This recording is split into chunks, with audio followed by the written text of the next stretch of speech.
The chapter opens with a young, dark-haired man in the desert. Another man with him, named Sebas, asks him to please return to the castle.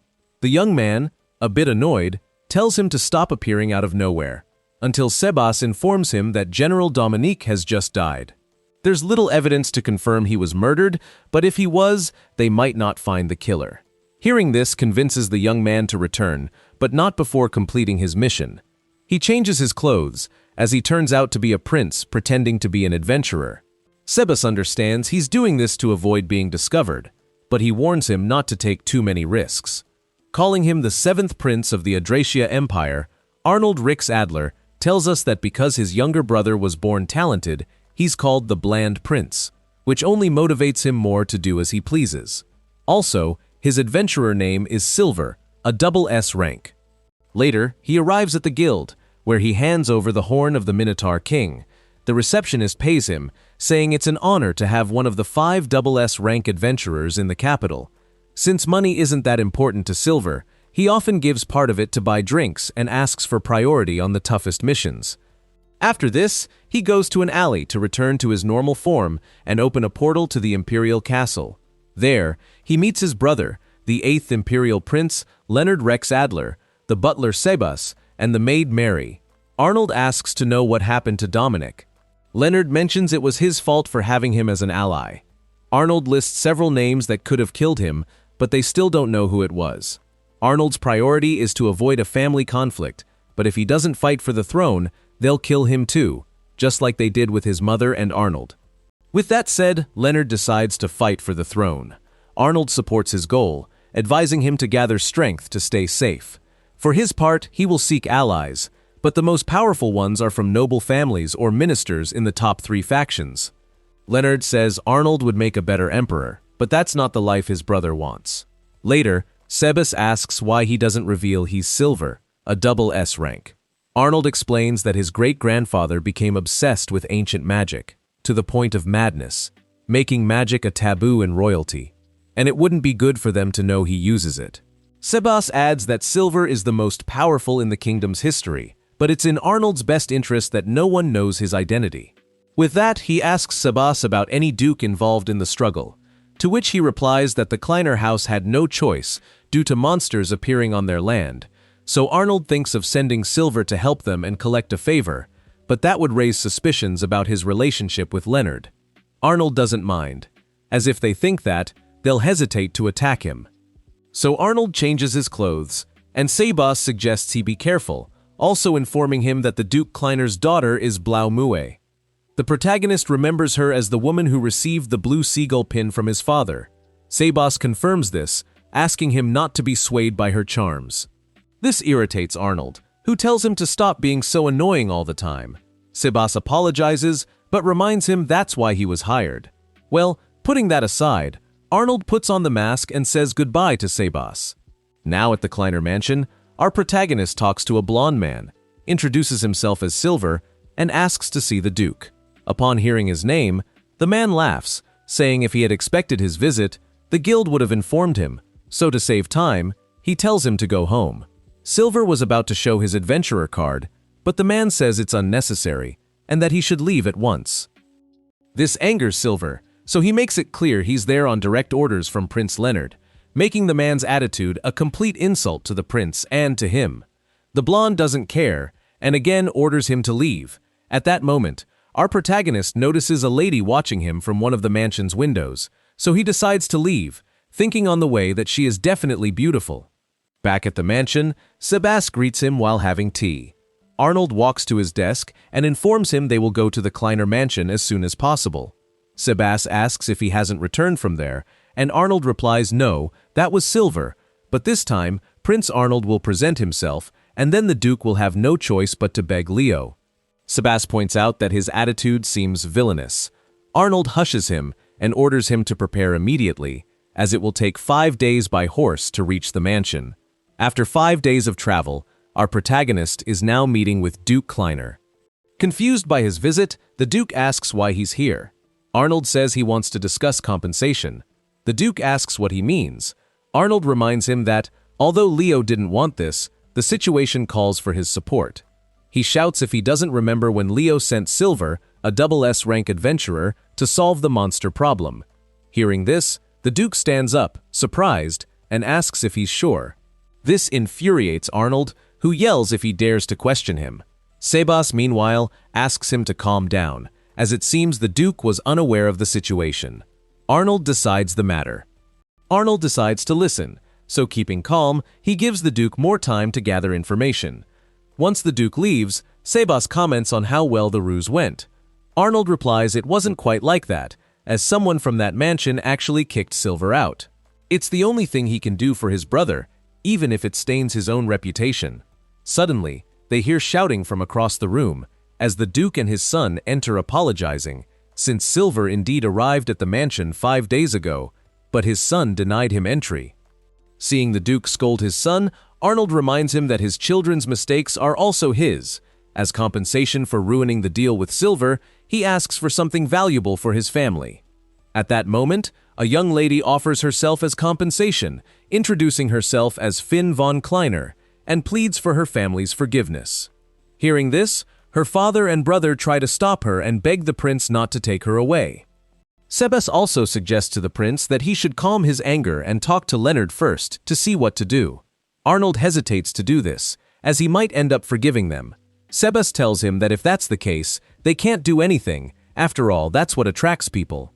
With no other choice, Arnold orders them as a last resort to send someone to find Silver. Inside an inn, Arnold and Finn meet with Silver. The young lady deeply apologizes for her family's insolence.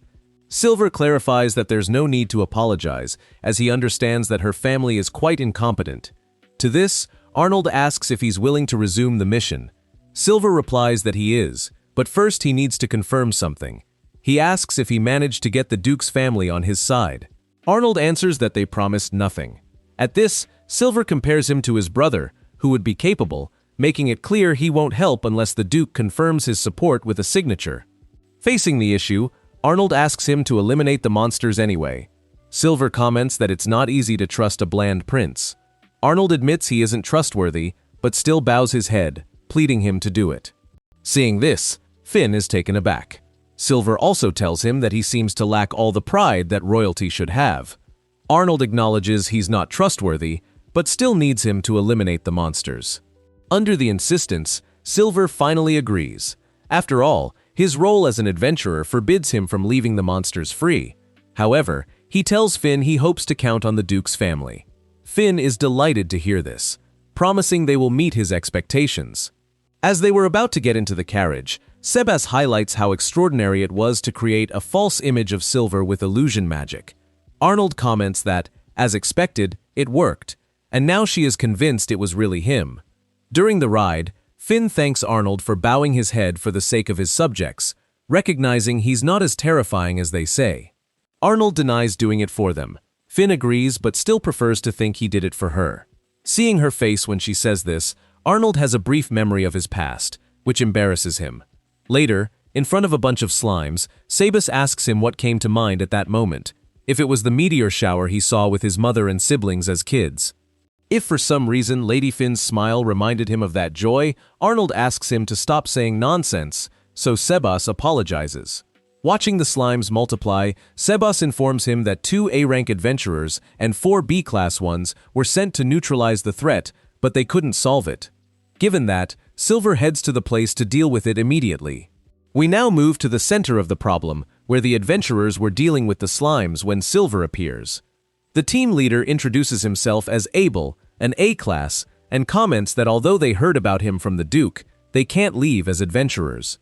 Silver assures he understands this, so Abel asks why someone like him accepted this mission. In response, Silver asks if he really thinks he can handle that situation. Joining the conversation is another adventurer, who informs that Mother Slam has grown too much, so they had to retreat. Arnold mentions that if they wish, they can stay out of it, but they must inform the guild and request an emergency, so he will take charge of that new mission. Seeing he's serious, Abel ends up conceding and gives him free rein to do as he pleases. Thus, Sylvia congratulates them for holding off the problem for quite some time, and without further ado, heads to deal with the slimes. In that moment, he begins to cast ancient magic. The adventurers are stunned to hear this. When he finishes, a powerful fire spell engulfs everything, confirming the annihilation of all the slimes, including the mother. Silver asks the others to handle the report, but Abel questions if he's sure since he saved the Duke's demons. Silver makes it clear he isn't interested in being a hero and then leaves.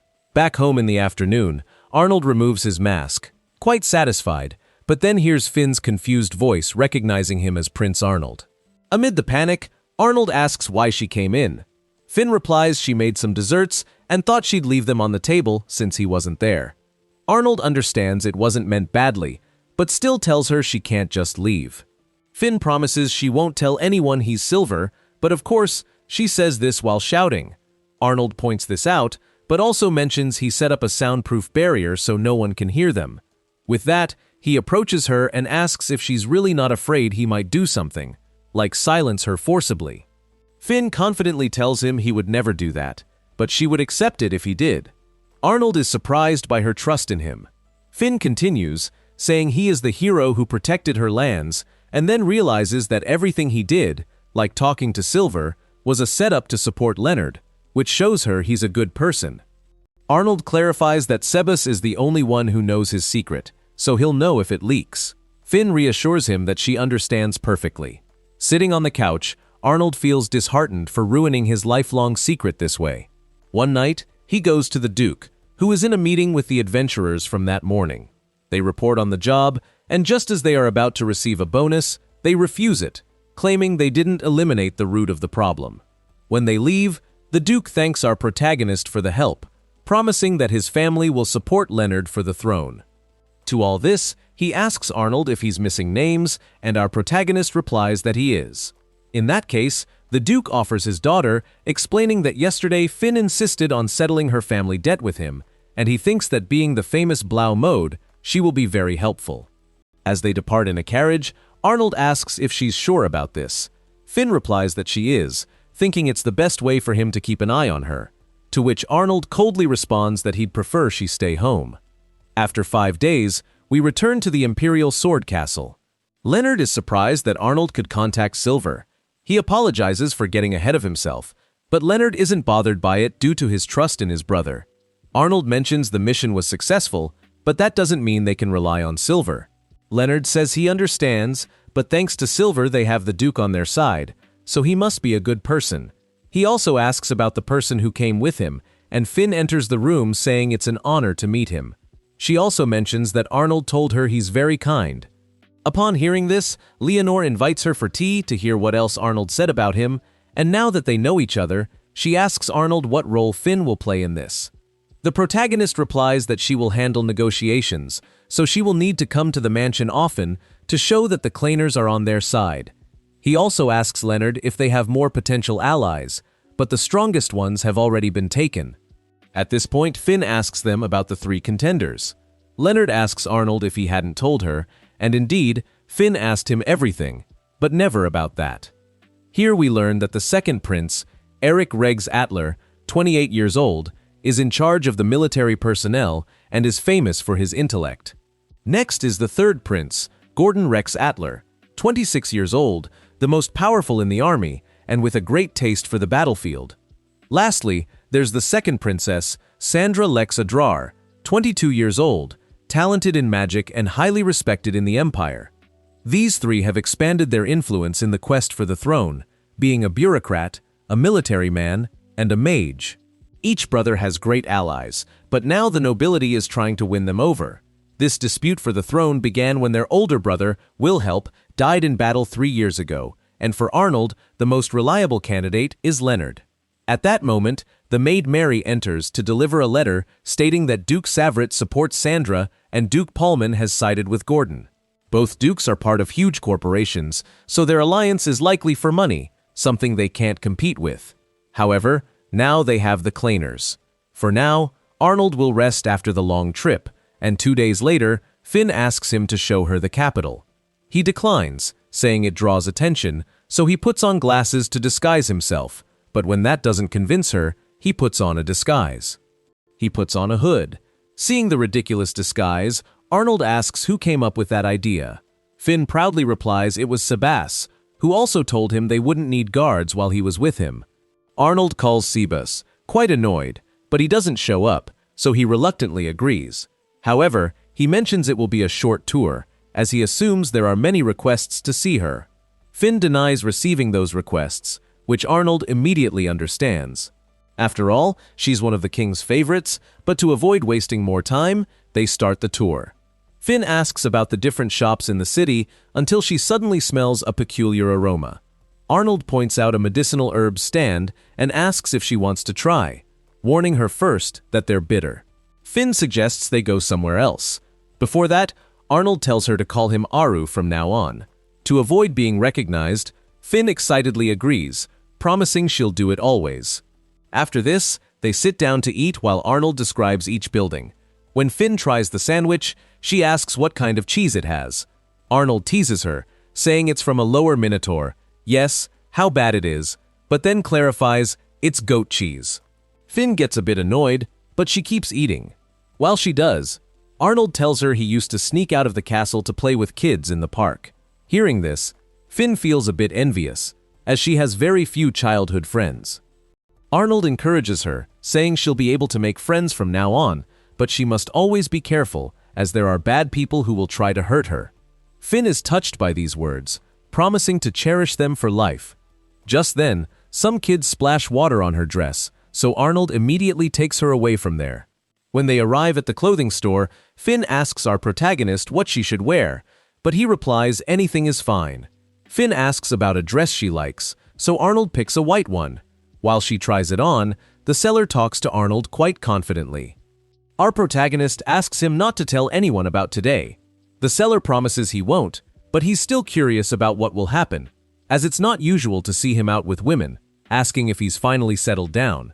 Arnold simply ignores him and waits for Finn to come out. When she shows her dress, our protagonist feels a bit embarrassed, enough to look away. The seller doesn't waste time and asks about the payment. Arnold replies that he'll send Sebas later. The seller agrees without issue and wishes them good luck on their youthful date. The date continues, but Finn doesn't want it to end, so Arnold lets her see one last shop. However, some nobles arrive to bother our protagonist.